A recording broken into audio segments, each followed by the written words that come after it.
Welcome, everybody, to episode 213 of the You Can't Comp This NBA Trading Card Podcast.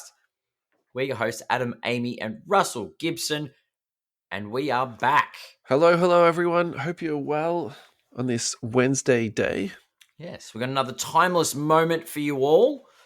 And what's this week's timeless moment, Russell?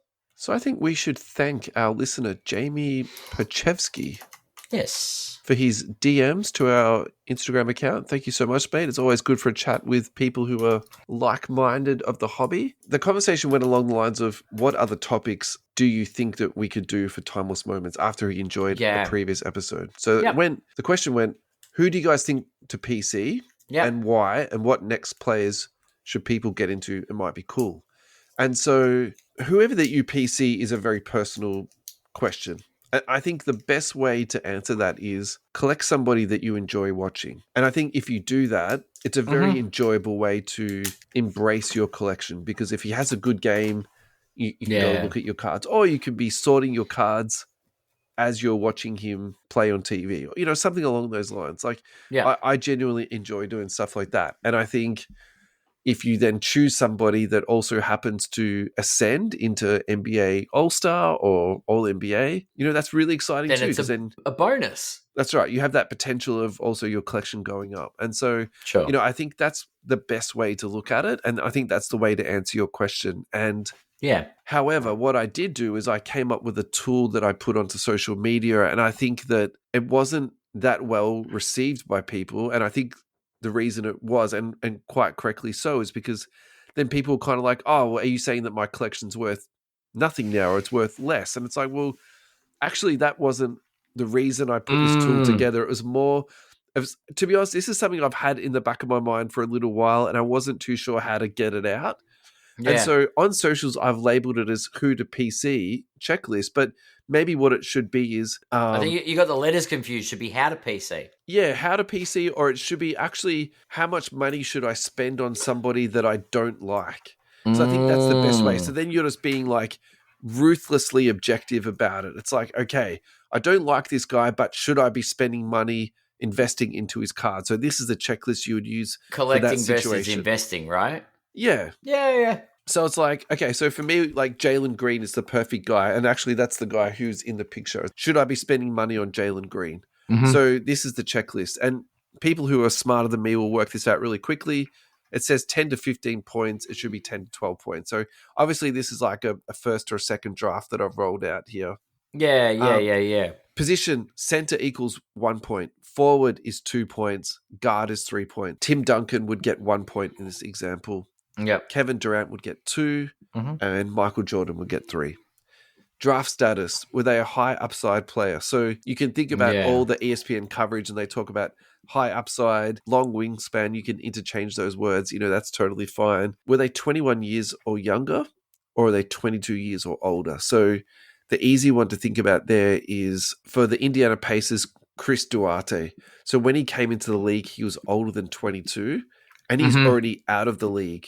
So he came in, he played really well for a couple of years, but then basically he was squeezed out. And I actually think it's almost a little bit of bias that the NBA has. I think they really maybe overvalue younger players, because I think Duarte could play in the league, but he got more money offers outside of it. So that was fine. And then the other one who would get 2 points in this example, 21 years or younger, is Pat Williams for the Bulls. So you have to give him a little bit more potential or higher points for that. Yeah. Is his game exciting? Actually, I think I laid this one out really well. The example is Tim Duncan. Amazing player, but shoots shots off the backboard. That was his calling card. Tyrese Halliburton, really good player, but not particularly that highlightable. And then the obvious highlight machine at the moment is Anthony Edwards. He would get 3 points. Ja Morant. Anthony Edwards. Zion Williamson. Yeah, all those guys that came out of college, and you knew they were exciting straight away.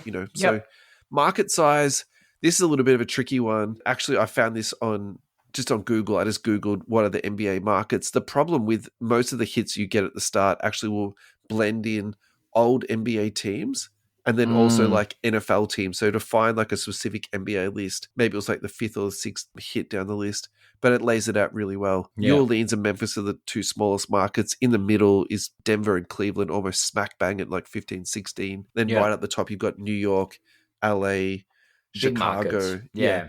Brooklyn and the Clippers Lakers is in that same thing, which I thought was really interesting. I kind of assumed that like Brooklyn would be like further down the list, but actually they're right up the top. So that's really interesting. 5 points PC only, 6 to 9 points sum upside to your PC, and 10 to 12 points. You'll be rolling to a Kobe auto in no time at all. So I think there's a few exceptions to this. Nikola Jokic would score really poorly on this, but he's been amazing because maybe you could say he's got high upside, or maybe you could actually give him like, how old is he when he came into the league? I don't think he was 22. I think he was less than 21. Yeah, but you'd go what? Center, 1 point. Yeah. Is his game upside, exciting? Tim Duncan, 1 point. Yep. Did he go into a large market? Okay, 2 points. So he'd be around 7. Like 6 points. Yeah. Some upside to your PC. So he's definitely not rolling to a, Giannis was 2 points for a forward.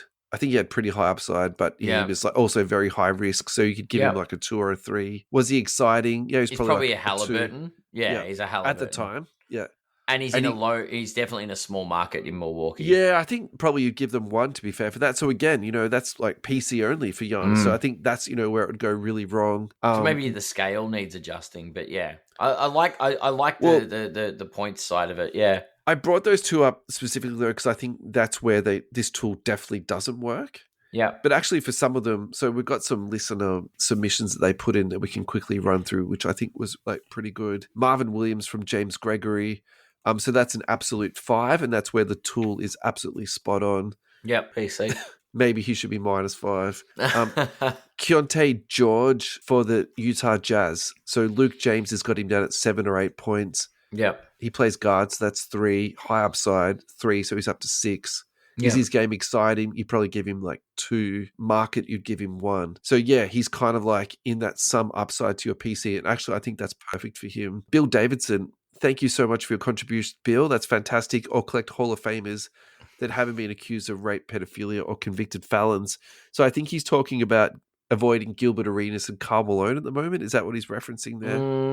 Buying into Jordan, Kareem, Bill Russell. I was going to say having the criminology category might be, Yeah, I mean, are they a knucklehead? What example? What about you, Gilbert Arenas? What about guns? What about taunting guns all over Instagram? Yeah, all right. Yeah, true. Ados Utah Şengün might be 16 plus, so 1 point for center. I'll give him 2 points for draft status. I don't think he was like crazy high upside. Is his game exciting? No, 1 point. Market size, Houston is actually 3 points for that. So it's that. Yeah. He's 7. All right. So that's actually not bad. Some upside to your PC. That's some upside there. Okay. Cade. 9 or a 10. I agree with that. Yeah. Agreed. Yeah. I like it. Yeah. So this tool is actually not entirely useless. True. Yeah, definitely could use a little bit more tweaking, but I think, could do with a bit of work, but what about a play that you want to run through, Dad? Who would you put into this? Who would I run through? Oh, we'll stick with Ja Morant. There we go. Yeah. So what have we got? He's a guard, so 3 points. Yeah. High upside, 3 Very points. high upside. Yep. 3 points for exciting. Yeah. So you're up to 9. But then I get 1 for small market. Memphis. So that's 10 points still, though. But I do think you need to put a negative multiplier on him for the knucklehead rule, which we haven't put onto this, which is minus 20%. Okay, so it'd become an 8. So that takes him down to some upside to your PC, which actually is absolutely perfect. That's fair. Fair. What about someone more recent? I don't want to go Anthony Edwards. That's boring. So what about Bub Carrington for the Washington Wizards? Sure. All right. He mostly plays forward. He can play guard. Let's give him the benefit of the doubt. 3 points for guard. He was young. And let's just give him the high upside of 3. So that's 6. Is his game exciting? Let's give him a 1 for that. He's not overly exciting. Market is small to mid. Let's give him a 1 for that. So what does that take us up to? 8. Okay. Some upside to your PC. Yeah. So all right. But him being 8 and then Cade being 9 to 10, that is a bit of a problem. So there's a glaring thing about so then maybe you need to expand the scale in some different areas. So there's only a minor impact on the position, but a major impact for exciting game. But also, too, there's a big difference between a 10 and an 8. That's probably the other thing to point out, too. That's it's a large step up between 10 and 8. Yeah. Let's take a break for a minute and hear from our sponsor, Game Time International. Thank you to Game Time International for your ongoing support. It is an honor to represent the best mags in the hobby. GameTimeInternational.com is where you can go to purchase all of your hobby and collecting needs. They are a true collector's brand. These are better than just a regular mag. You can put your cards into a penny sleeve, which gives it all of the surface protection, extra edge and corner protection, and then into a magnetic. These are superior display, no impact on the card aesthetics, ultra clear plastics, no flaws, no sleeve wrinkling, customer service focus, excellent manufacturer relations, best in the hobby. Now, the other thing I want to point out, every single magnetic comes out with a removable plastic film on it, so essentially it's not been touched by any human. It will come out absolutely flawless. Putting your card into the magnetic, it is just clear skies and sunshine for you. Thank you so much to GTI International. Go to GameTimeInternational.com for all of your collecting needs. Now let's get back to the show and hear about Rui Hachimura. Cool. I said Rui Hachimura's a forward, but he plays in a big market. Yep. Let's see. How young was Rui when he got drafted? I'll give him 2 for upside because I don't think he ever really came out as so like a massive 21. prospect. Yep. Yeah. So 2 for a forward, 2 for draft status. Is his game exciting at 2? So it's 6. And then market at 3. He's not. What's exciting about his game? Yeah, all right. So he's a 1 then. Yeah. But he also gets 3 points for being in LA. Yeah, okay. That's So fine. he's an 8. 8. No, 9. Oh, 8. Right. You're right. Yeah. Yeah, so there is a big difference between like 9 and 10 and 8 and 10, isn't there? Yeah, because he's like, you get 3 points for being a Laker or a Knick. Okay, so who's someone on New York? Karl Anthony Towns. Center 1. He was pretty high upside as the number 1 pick. So that's 4. Yeah. Is his game exciting? No. 1. 5. Market size is 3. now. But so he's an 8. Yeah. Yeah, that's right. Okay. That's actually a good example. Let's finish off with some Instagram comments. This is from Lift Off Cards. Jalen Green is one of my main PCs. He's been doing a good job of dunking the value out of it. I wasn't too sure about what he meant by that. He meant sinking. So I don't know. I think Jalen Green is a bit of a hold at the moment. I think there's a lot going on there. Neil Collect Cards gave Jordan a 9. I would actually give him a 12. I think 3 for guard, 3 for upside, 3 for excitement, and 3 for market size. That's straight to 12 for me. Yeah. Jokey gets a 7. Yeah, we covered that earlier on in the bit. And then Dubs Cards Oz has pointed out something quite funny. Jalen's positioning in relation to the rim has broken my brain. So that is exclusive to ChatGPT's creativity. But we've been talking off air. Actually, we think he's rebounding the ball there. He's rebounding or getting a block. Yeah, he's not dunking backwards. Tenet style dunking the ball. Yeah. Yeah. He hasn't just missed the dunk. No. Alrighty, let's roll that into the end. Thank you, Adam. Thank you, everyone, for listening. That was great. Fun. It's an interesting timeless moment. If you've got any comments to make or suggestions on how you would change your PC decision tools, please drop a comment down below, and we look forward to seeing you guys in the next one. Thanks, everyone. Bye-bye.